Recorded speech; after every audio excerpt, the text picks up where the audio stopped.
Dodge this.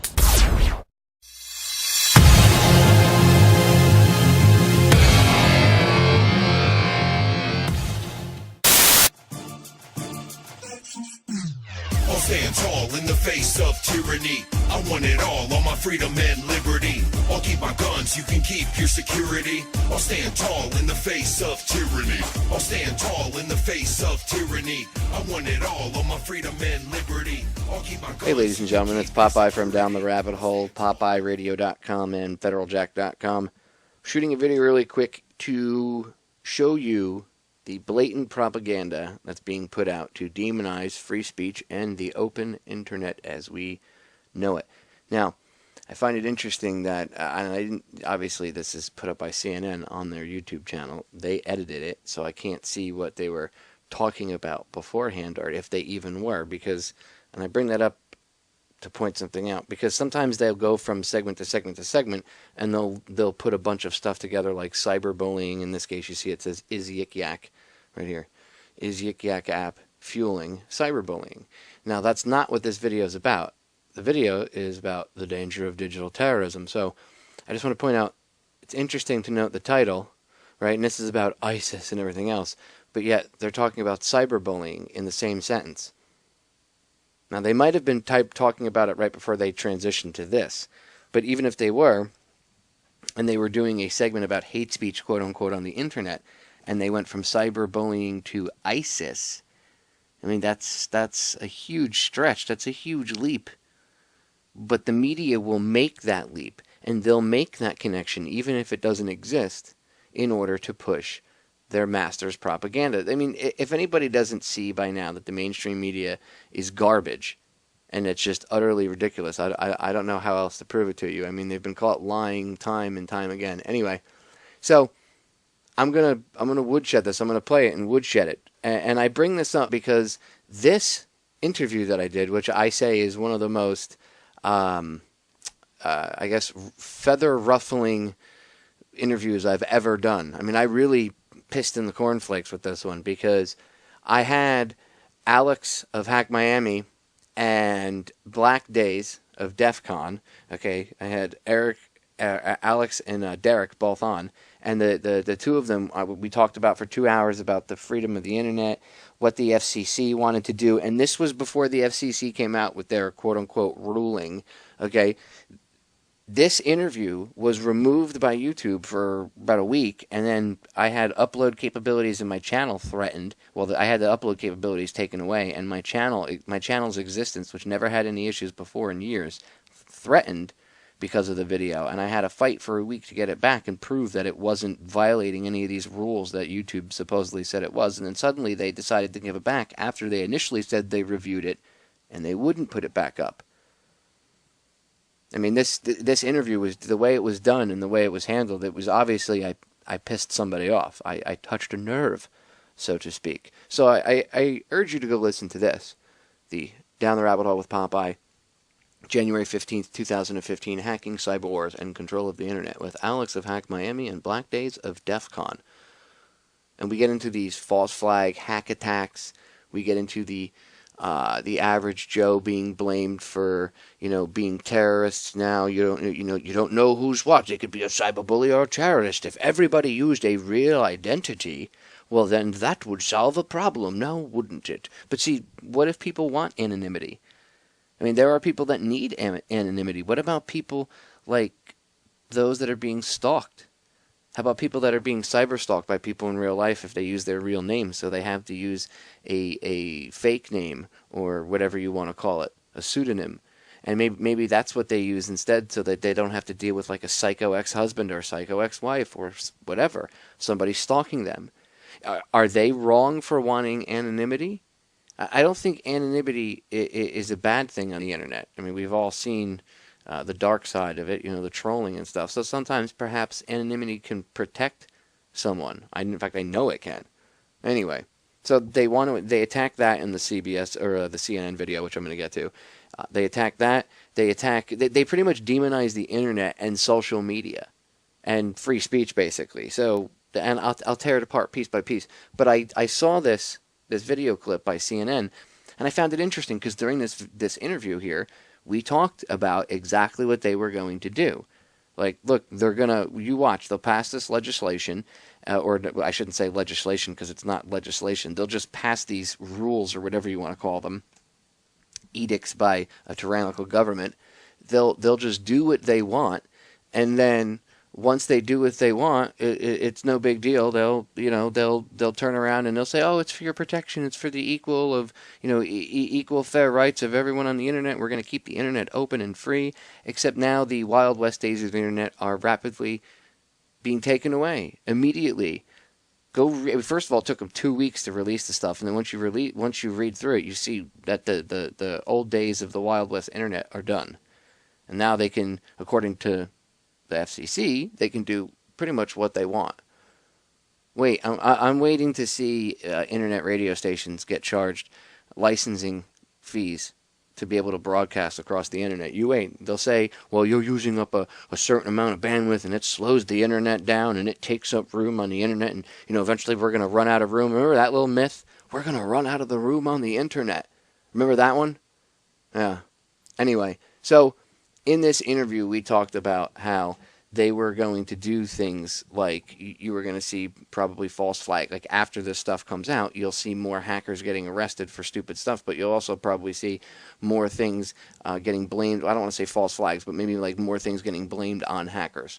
And, oh my God, scary. We have to take away digital rights. Hackers are the new terrorists. That's the new buzzword, right?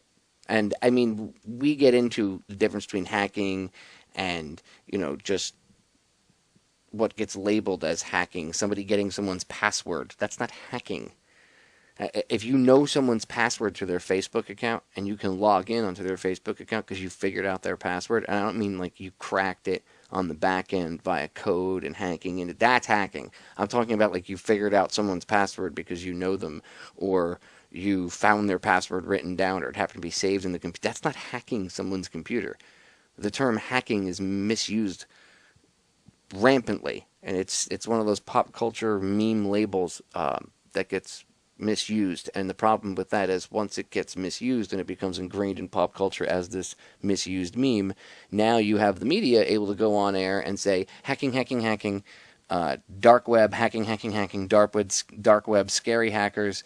We need to take away your rights, and we need to get rid of internet anonymity.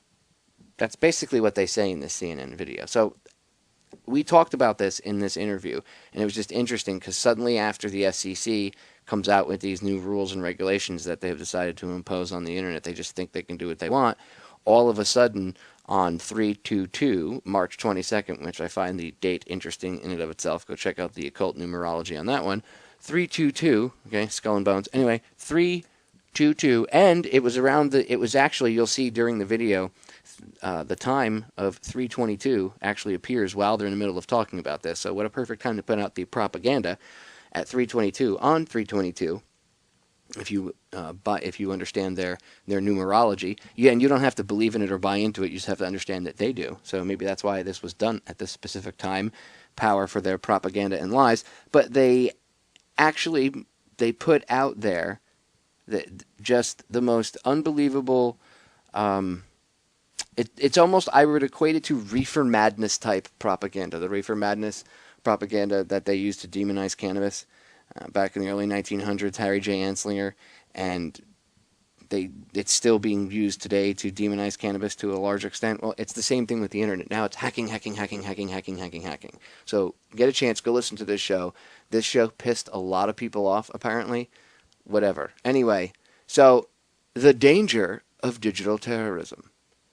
And I like, again, how in the beginning is Yik Yak app fueling cyberbullying. So right away, cyberbullying is in line with digital terrorism. It doesn't matter if they don't actually say it, ladies and gentlemen. The fact that it's here and the same thing, and that cyberbullying is mentioned while they're talking about digital terrorism and cyber hate. Dun, dun, dun, dun. We have to get rid of the internet as we know it. We need the FCC to come in and impose fines because that'll stop everything. Let's get to the video so we can woodshed this, shall we? Into the conversation, I want to bring Rabbi Abraham Cooper. He is Associate Dean of the Simon Wiesenthal Center, a Jewish human rights organization. Thank you for joining us, and we're having you on to talk about this because you have been studying and have the results of a study that you guys have done on what you call digital terrorism. What have you found? And before I let this thing go, by the way, this guy, this rabbi, was in 2003, he was part of Governor-elect Arnold Schwarzenegger's transition team. The same Governor-elect Arnold Schwarzenegger at the time, who, this is Time Magazine. I want to show you this. This is the cover of Time Magazine. Notice the nifty belt buckle here. Okay, well, the belt buckle that the governor is wearing here, right here, a little zoomed in here. You see that? Oh, it's Skull and Bones. And, oh, it just happens to be looking in this direction. Where have I seen that before? Oh, interesting Death's Head logo. From the Nazi SS. Oh, I wonder if he glorifies them. Why would he like the Nazis? Oh, Arnold's father was a member of the Nazi stormtroopers. The SA, the notorious brown shirts. He volunteered for it. Oh, I think he fought with the German army as well. Oh, my God, really? I'm sure that's just a coincidence. I mean, I'm sure he can't be proud of it, right? Like, just Google Arnold Schwarzenegger, dad, Nazi. I'm sure he can't be proud of it because they say he denounces it, right? But I mean, oh, he expressed admiration for Adolf Hitler, but just for his powerful oratory skills. I mean, I swear it was just for his powerful oratory skills, really. Even though apparently he said, the governor said in the book something he and countless others have said numerous times, that he had powerful oratory skills. That was his publisher. He just said he had powerful oratory skills. Really? I admire him for being such a good public speaker and for what he did with it. For what he did with it? Well, what he did with his powerful oratory skills was lie to an entire nation and lead them into, well, history. And you're admiring this guy? You have admiration for someone that did that? But I'm sure that's just a coincidence. Anyway, I know I sidetracked it for a second. It's just this guy worked with Schwarzenegger, whose father was a Nazi. And, I mean, again, Time Magazine cover, ladies and gentlemen. This isn't, I know people, oh, no, it's Photoshopped. It's Time. This is Time's website. Look, contenttime.com covers. You can look this up. This is their own website. He's wearing that. That's not photoshopped. Of course, he's with anti-gun Bloomberg. Nice belt buckle, Arnie. So yeah, I'm sure he's not proud of it anyway. So why is that guy hanging out with this guy? And by the way, Rabbi Cooper here in 2007 was listed by Newsweek among the top most influential rabbis in the United States. Hence why you would have this guy come on, and obviously his connections to the Wiesenthal Center. But you have him come on as a quote-unquote professional, a spokesperson, a quote-unquote expert. Let's listen to what the expert propagandist has to say. Well, I listened. It was very interesting to hear the young men speaking because I think they actually have at least publicly stated they recognize there's an issue when people can say things anonymously and are grappling with the issue in terms of potential hate speech. The real crisis right now is not so much in hate speech on campus, although that's bad enough, but when you have some of the other companies that allow for encrypted conversations between individuals without any opportunity for law enforcement or intelligence to know how a communication goes, we've seen...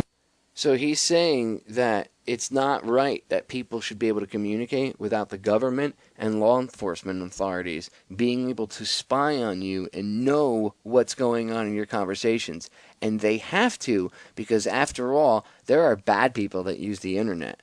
Now, I want you to remember, I want you to think about Edward Snowden for a second, because that'll come up too in the video. I want you to think about Edward Snowden. He showed the world that the NSA was looking through your emails. Not just ours, but the entire world's emails. It wasn't any longer a crazy conspiracy theory. It was actually a factual conspiracy theory. In fact, it was a conspiracy fact. not a theory. It was a bunch of people getting together to read your emails, do something bad, violate your privacy. That's bad. I don't care if you say you have nothing to hide. It's bad. So everybody gets pissed off. You can't go through my emails.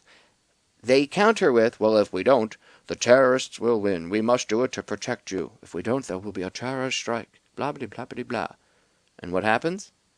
Suddenly, now you have the dangers of digital terrorism. Because we don't want the NSA spying on us. You know what's going to happen? ISIS. ISIS will get stronger because of Facebook and Twitter. Because you want your privacy, average American. Because you don't want the NSA reading your daughter's private emails. Like, the NSA going through your daughter's emails is just is the equivalent of them coming into your house and rifling through her panty drawer for her diary and then reading it and actually touching your daughter's underwear to begin with. I mean, that's the digital equivalent of it. Because there's dirty secrets in there that your daughter doesn't want you to know. There's her intimate, innermost things, especially if the kid's going through puberty and dating boys and all this other stuff. You really want some sick pedophile at the government, who, by the way, look this up, 5,500 cases of child porn not prosecuted at the Pentagon. Okay, 5,500 different individual cases of child porn where there was child porn found on computers. Okay, at the Pentagon, like 5,500 employees, I think they said they found, and none of them were prosecuted, as far as I know. Have you seen anybody prosecuted for this? Have you seen anybody get in trouble for this? I know I haven't. This goes on rampantly. Look up child porn and government computers. Child porn government. Look that up. Okay? Google that. Where are they talking about that? Where's the rabbi talking about that? No.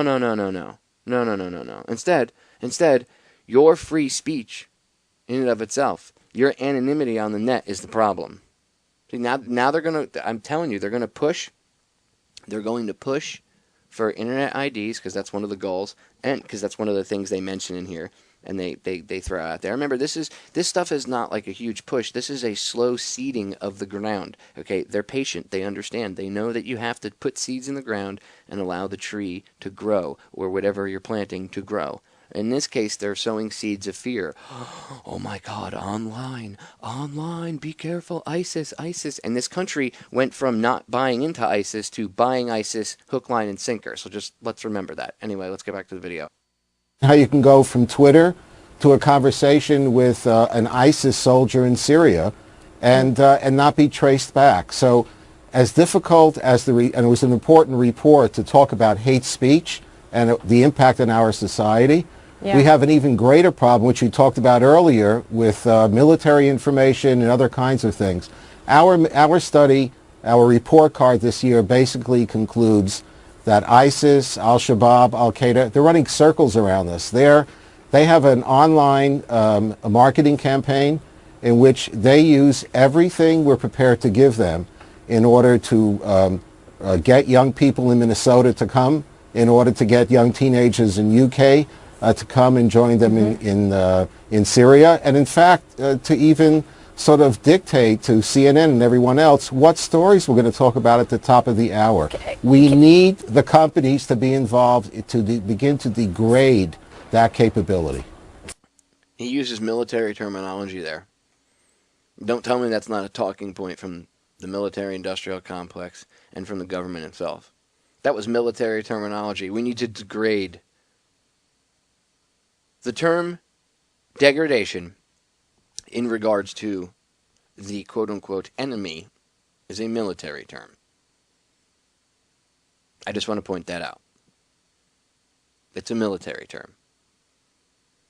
So you can see, it's a war on ISIS, though, Popeye. It's justified. Ladies and gentlemen, ISIS is another boogeyman, okay?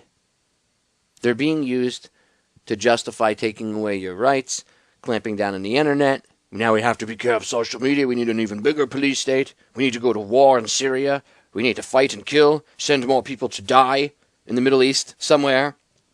And don't let us forget what Hillary Clinton almost famously said when she was Secretary of State, that we are in an information war and that they are losing said information war. Anyway, let's get back to the audio and the video. battle that we have seen play out between some of the major tech and social media companies and the U.S. government, and how much access officials have. What do we know on that front? We know that for a very long time, after what happened with Edward Snowden, there was kind of this backlash where we thought, hey, we want our privacy. But now we've seen what's happened with ISIS over the last year or so, where they are actively reaching out to people. They were actively spreading their message. And Twitter's an interesting company because they've really kind of taken a stand over the last 6 months on this, where they're... You notice how she's like, well, we were all pissed off that they were spying on us, but then all of a sudden ISIS came, so now, now we're not so mad, and you know what, look, they're right, they were spying on us to protect us from terrorists, and look, ISIS grew because we were mad. See how the correlation was made there? ISIS grew, and ISIS is now a threat, and hey, we were pissed that they were spying on us, but, look, here you go, here's a perfect example of, conveniently, by the way, that this is why we spied on you, because of the bad, scary terrorist. Ooh, boogity, boogity, boogity, boo. Boogity, boogity, boogity, boo. Be afraid, be afraid, be afraid, be afraid, be afraid. Very convenient. Oh, look, everybody's pissed off that they're being spied on. But look, ISIS grew because we weren't spying, or because you yelled at us, or because I'm waiting to hear that. Snowden exposed the spying of the NSA, and it weakened the United States national security. They've already said that part, but I'm waiting to hear ISIS directly benefited from it. I'm waiting to hear that little gem. Actively trying to take down these accounts. Now, that being said, what's so terrifying, Poppy, is all the employees' names have been put out there. There are threats against the employees, threats against Jack Dorsey, the founder, who's not even involved in day-to-day activity anymore. And I will say... oh my God, it's scary. There's an online threat against somebody from Twitter. ISIS is going to get them. How? How is ISIS going to get them? What, is ISIS going to invade the dude's neighborhood? Where does he live? I'm sure he lives in some gated, rich community. You really think ISIS is going to break into his house and cut his head off? An ISIS fighter will get him. Oh my God, ISIS is going to send their most highly trained ninjas. What's even scarier is the dark web, where you can't monitor, where you can't really monitor the conversation. I was looking at the dark web the other day and found a site devoted to people who want to give money to ISIS. They pay in Bitcoin. It's on the dark web. You can't trace it, and people have an easy way of donating. So it's really... So she demonizes the dark web in Bitcoin. Now, let's get something straight. There's the deep web. I know some people think, and I'm probably going to catch flack for this, but I know some people think that the dark web and the deep web are kind of the same thing. The deep web, well, I guess you consider they kind of are, but the dark web is kind of like the way of getting into that the deep web anonymously. Anyway, I think it's 96%. Right? I think it's only 4% of the internet is accessible via Google or Bing. The rest of it, you need something like the Tor browser to get into, which is the deep web. The dark web is the more anonymous part of it, where people were going in and buying things on Silk Road and stuff. Although I still challenge that there's probably not as much anonymity as people think. I'm sure there's a way to trace things, even if you think it can't be traced. I'm sure there's some little digital genius out there that'll figure out a way to circumvent that. Anyway, the internet, 96% of it is comprised of the deep/dark net, right? And here they are on CNN trying to demonize this. And then, look, there are some shady things on the deep web and the dark net. There is some, hitmen for hire. You can buy guns, drugs, literally you can hire somebody to murder somebody else. It's pretty creepy stuff, but it is what it is. That's the real internet. That's the facts of the internet. Anyway, CNN understands that you don't really, the producers and stuff, maybe the higher ups, the editors, whatever, they understand, at least one person does, somebody in charge understands that you don't understand the intricacies of the dark web. This little chickie here doesn't understand the intricacies of the dark web. You think she actually understands what the dark web is? Do you think she's trying to, oh my God, the dark web, ooh, scary, ooh, be afraid, oh my God. She mentions it a couple times, but she doesn't actually explain what it is. She doesn't actually explain that like 96% of the internet is unreachable by Bing or Google. So you have to use things like Tor and other ways of exploring it. And So 96% of the internet, she's demonizing 96% of the internet. And I'm not saying everything on there is great, but do you see my point? To the uneducated, they're going to go, oh, the dark net. Oh my God, we need regulations on that. Why is that allowed? Because it's 96% of the internet, ladies and gentlemen. That's why. Everybody thinks the internet is comprised of Google or Bing. You'd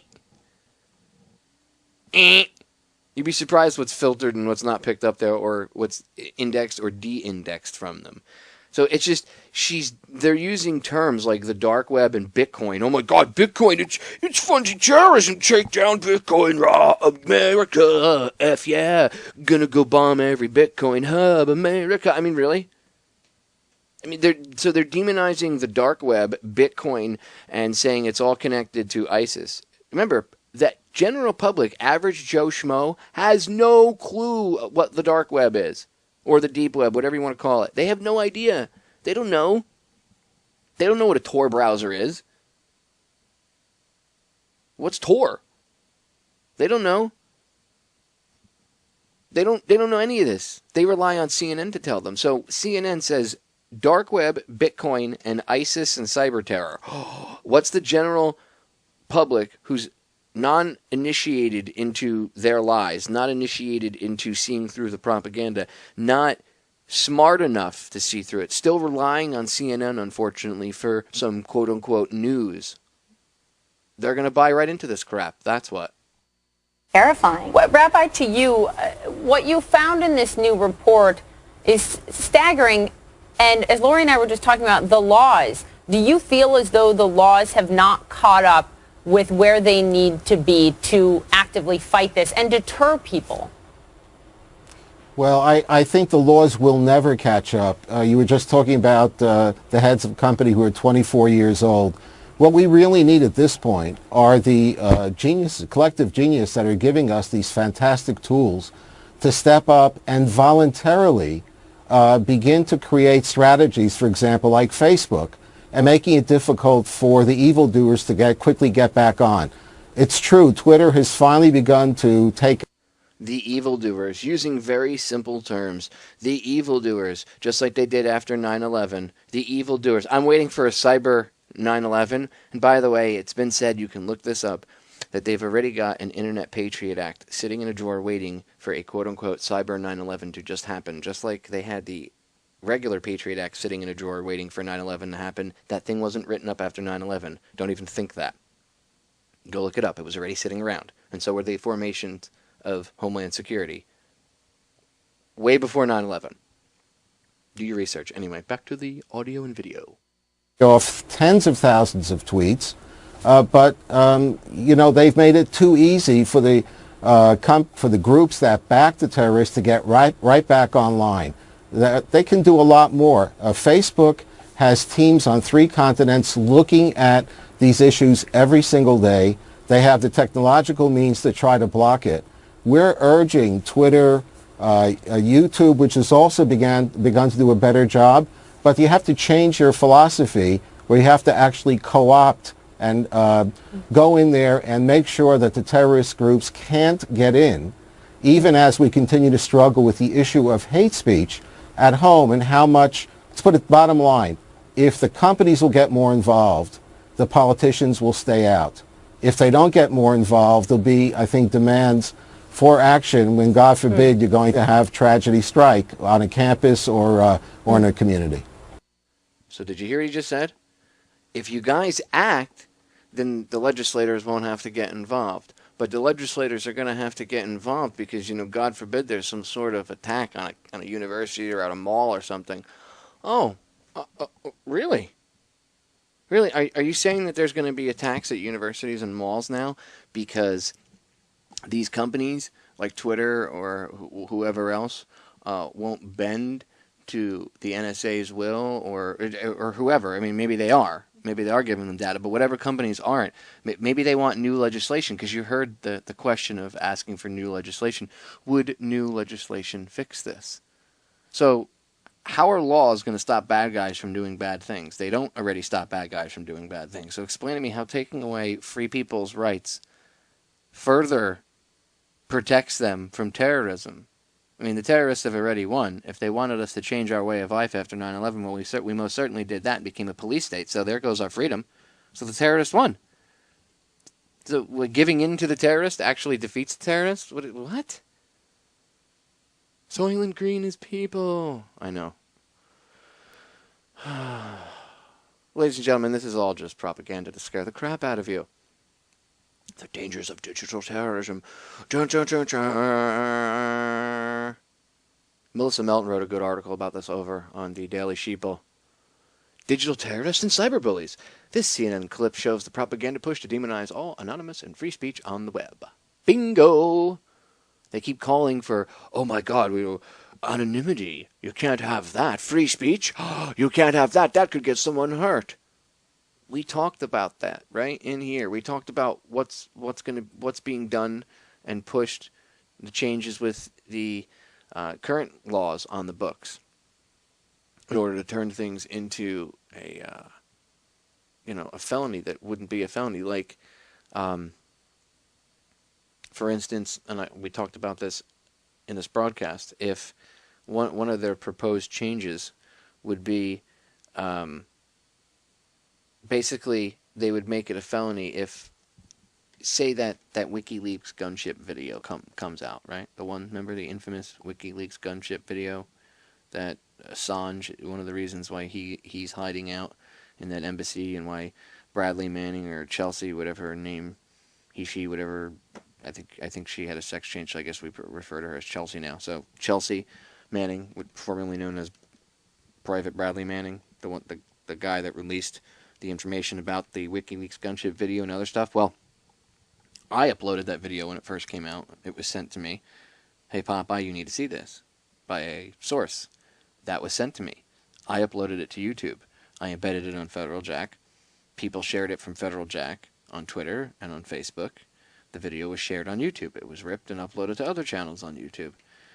According to the proposed changes they want to make to legislation that's already on the books for quote-unquote hacking and computer crimes, okay, the Computer Fraud and Abuse Act, they want to modify it, and Derek Black Days of DEF CON talks about this in the interview here. That's why I urge you to go listen to it. This isn't me trying to urge you to just listen to one of my shows. This is really one of the shows that pissed a lot of people off. I mean, this thing got ripped off of the internet on YouTube and then put back up, caused my one channel, my archive channel, to get like heavy flack from YouTube for no reason. This is the only, I mean, a lot of the stuff that I've talked about, I mean, I've covered a lot of touchy subjects, but this is the only one. Even the hackers themselves, Alex and Black Days, both told me this is crazy. They've never seen this before. Like, that we must have touched a nerve with this broadcast. So go listen to it. But anyway, if, say I did that, say I upload it and I put it on Federal Jack, the fact that I uploaded the video to YouTube is a felony. Embedding it on Federal Jack, another felony. Sharing it on Twitter, third felony. Putting it on Facebook, fourth felony. These will all be separate counts. Okay? Then say you share it to your Twitter account because you see it from my feed. You just committed a felony. Even though you only hit share, doesn't matter, you committed a felony.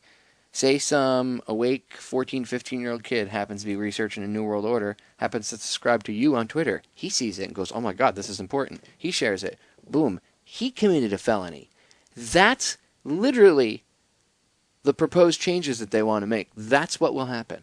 If they consider the information that you shared to be leaked information and top secret, and they classified whatever, somebody leaked it, doesn't matter that it's leaked. They want to make you a felon for sharing it on Twitter or Facebook or social media or in your email or on YouTube. Imagine that. They want to make you, ladies and gentlemen, someone leaks information. Hey, the government's doing this. Look at this quote-unquote bad thing, whatever it is. Insert whatever government bad thing that they normally do here, right?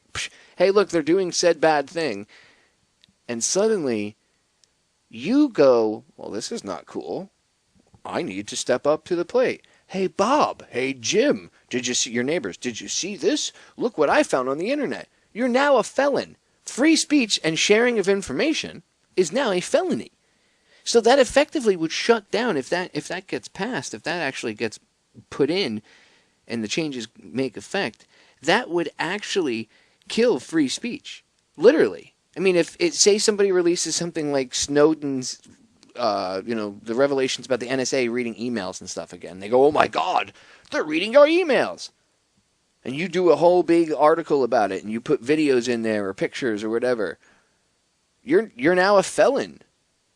You're committing a felony. That'll stifle free speech instantaneously. That should frighten you. That's the information that was discussed in this interview, and then it got ripped off of YouTube. And I honestly, all the problems that I had on Facebook with my accounts getting reported as fake multiple times and being forced to provide them with ID proving that I really am Popeye and blah, blah, blah, blah, blah, blah, blah, blah. Long story short, okay, I believe all of that stuff, and I had some other harassment on there, it was all after I posted this interview. So this really pissed them off. All right, the free, open internet is not going to be free and open as we know it unless we do something about it, because it's rapidly changing right before our eyes. There's a power grab. They're just taking it and saying, you know what, you can't have this anymore. Okay, we need to stand up and we need to realize what's going on. That little 4-minute piece might not be a big deal to you, but it speaks volumes to me, ladies and gentlemen. Okay, volumes. This stuff is the real deal. Obviously, like I said, this interview, Down the Rabbit Hole with Popeye, January 15th, 2015. Hacking Cyber Wars and Control the Internet with Alex of Hack Miami and Black Days of DEF CON.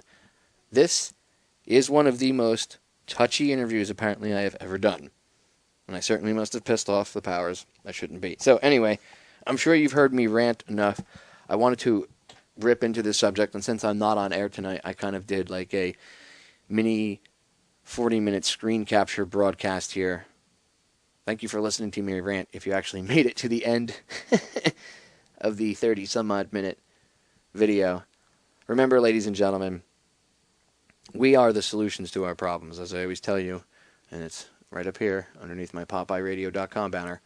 The solutions to our problems are an inside job, meaning once you know and are aware of the problem, you yourself can be a solution to it, or part of the much larger solution to it. Now, with that being said, go out and educate yourselves. Learn more about what the dark web is. Learn about Tor browser. Learn about browsing anonymously. Learn about the push to take away your internet anonymity. Even if you don't have internet anonymity, even if you run around on the internet as you every day, it does not matter. It does not matter. You shouldn't be for taking away someone else's freedom to do so. What would happen if tomorrow something in your life changed, ladies and gentlemen, and you could no longer be on the internet as your true self because your life was in danger for whatever reason? So in order for you to be able to get on the internet and still conduct business because life does need to go on, maybe you had to use a pseudonym. Well, suddenly you need internet anonymity. Well, according to these people that don't want internet anonymity, that's wrong, and you shouldn't be able to use that pseudonym. Why should you have that anonymity?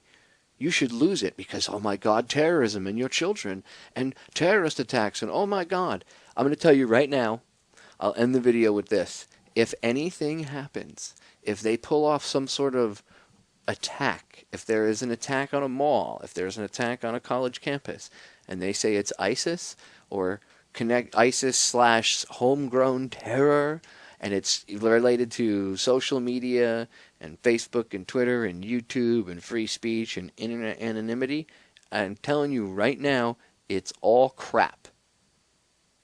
They, the powers that shouldn't be, will have pulled off yet another doozy, and people, because they're so afraid right now of ISIS, the scary Teenage Mutant Ninja Foot Clan, well, because of that, people are so afraid of them, now they're ready to bomb Syria and ready to go fight in the Middle East again. It's just a matter of time before they don't even have to do something big. All they have to make big is the fear, which they've already done. And then once the balloon is inflated,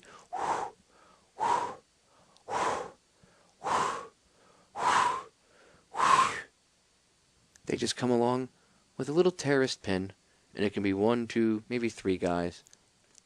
Pop. And they pop the fear balloon, and everybody freaks out, and they'll call. It could be an attack, and I'm not saying that even one person dying is acceptable. It's not. But in the grand scheme of things, the attack will maybe, if they do something, right, if they pull something off, it'll maybe kill a couple hundred people, okay, at the most, and they'll maybe, okay, and they'll use it to push for more laws and to take away internet anonymity and blah, blah, blah, blah, blah, and they'll be kicking in doors and dragging people out, and they'll be using it as an excuse to do this, that, the other thing, and shut down free speech, okay, and all based off of fear, because if you really looked at the numbers and the amount of people in this country, and you looked at the likelihood that they would actually do like an invasion where ISIS would come in and like as a 10,000 strong army take us over and fight us, it just doesn't equate. Okay, so yeah, they would have to do little guerrilla, if they were going to attack us here, they would have to do little guerrilla warfare type attacks. Okay, and I mean, how effective could they be? I thought we have a huge security infrastructure. I thought we have Homeland Security. I thought we have this huge police state and spying on us and cameras up our asses. I thought we have all of that to protect us from said terrorists to begin with. So if we do get attacked, then by definition, their very police state doesn't work. And if they say, no, well, we need an even bigger police state, well, obviously you don't, because you already have a police state. You have all this fingerprint technology and cameras, and they're listening to your conversations and reading your emails and watching videos and all this other crap. And yet, they still weren't able to thwart a terrorist attack. It's the same thing with the Boston Marathon bombing. The NSA was reading your emails, but they didn't know that was going to happen. Horseshit. Okay? This is all contrived to scare you. And they only need something in that. Look, this might sound to the people in Boston who were affected by that. Okay, I know some people are going to say the whole thing was fake. You don't have to fake the whole thing. I mean, they can have some actors there on the scene, you know, for the aftermath. But I'm sure there really were people hurt, okay? The point is, and I'm sure people might get pissed at me for saying this, certain people, but in the grand scheme of quote-unquote terror attacks, they didn't really kill or injure as many people as they could have, or as they even do normally in like a bombing in downtown Baghdad, where they, 50 people will literally get turned into goo, and 300, 400 people will be injured and covered in shrapnel.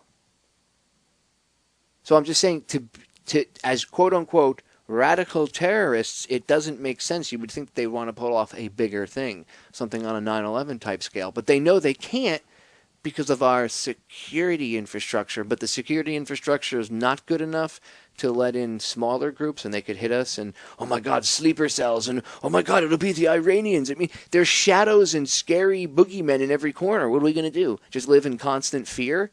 Because that's what the mainstream media wants us to do. And again, they inflate the fear bubble, and then they'll bring along whatever little group of individuals to pop it, a little pin, and then, oh my God, we need more laws, and internet freedom needs to be taken away, and anonymity, and blippity blippity blah.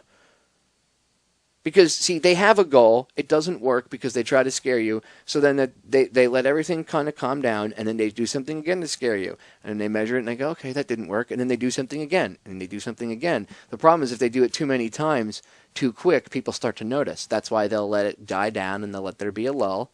And then they'll turn around, and you'll have the same type of false flaggery, douchebaggery all over again. So, ladies and gentlemen, pay attention, stay vigilant. As we would say in the military, stay frosty. Pay attention, keep your eyes open. And don't buy into the fear porn. Research, educate yourself. Don't be willing to just go invade another country willy-nilly because the scary boogeyman is going to come get you and your family. And now they're supposedly going after troops too, which we talked about in this interview too. It's all crap, ladies and gentlemen. It's all contrived propaganda. Anyway, thank you for taking the time to listen. I'll catch you all again live Tuesday night, 7 p.m. to 9 p.m. Eastern Standard, over on Truth Frequency Radio, truthfrequencyradio.com. You can check me out. federaljack.com is my website. You can also go to popeyeradio.com, which is the downloadable archive of all of my shows, special broadcasts, podcasts, guest appearances on other shows. Thank you so much for paying attention, for fighting the good fight, and for being the solution to the problem, ladies and gentlemen. I love you all. I'm out of here.